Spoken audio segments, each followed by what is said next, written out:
أعوذ بالله من الشيطان الرجيم بسم الله الرحمن الرحيم ويسألونك عن الجبال فقل ينسفها ربي نسفا فيذرها قاعا صفصفا لا ترى فيها عوجا ولا أمتا يومئذ يتبعون الداعي لا عوج له وخشعت الأصوات للرحمن فلا تسمع إلا همسا يومئذ لا تنفع الشفاعة إلا من أذن له الرحمن ورضي له قولا يعلم ما بين أيديهم وما خلفهم ولا يحيطون به علما وعنت الوجوه للحي القيوم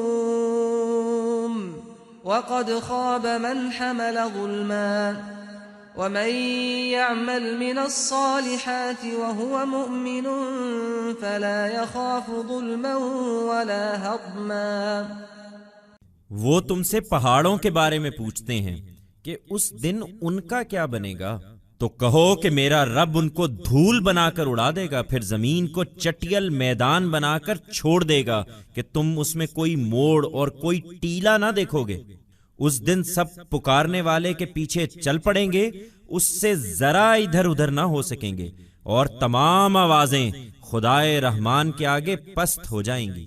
سو تم ایک دبی دبی سرگوشی کے سوا کچھ نہ سنو گے۔ اس دن شفاعت نفع نہ دے گی الا یہ کہ رحمان کسی کو اجازت دے اور اس کے لیے کوئی بات کہنا پسند کرے، اس لیے کہ وہ ان کے آگے اور پیچھے جو کچھ ہے اس کو جانتا ہے، اور ان کا علم اس کا احاطہ نہیں کر سکتا۔ سب کے چہرے اس حی و قیوم کے سامنے جھکے ہوں گے۔ اس دن نامرادی ہے ان کے لیے جو ظلم کا بوجھ اٹھائے ہوئے ہوں۔ اس کے برخلاف جو نیک عمل کرے گا اور اس کے ساتھ ایمان بھی رکھتا ہوگا، اس کو البتہ اس دن کسی زیادتی اور کسی حق تلفی کا اندیشہ نہ ہوگا۔ They ask you about the mountains, as to what will happen to them on that day. Say, my Lord will scatter them away in the form of dust. Then leave the earth in the form of a barren land, such that you will not see any bend or mound in it. On that day, everyone will follow the one who calls out.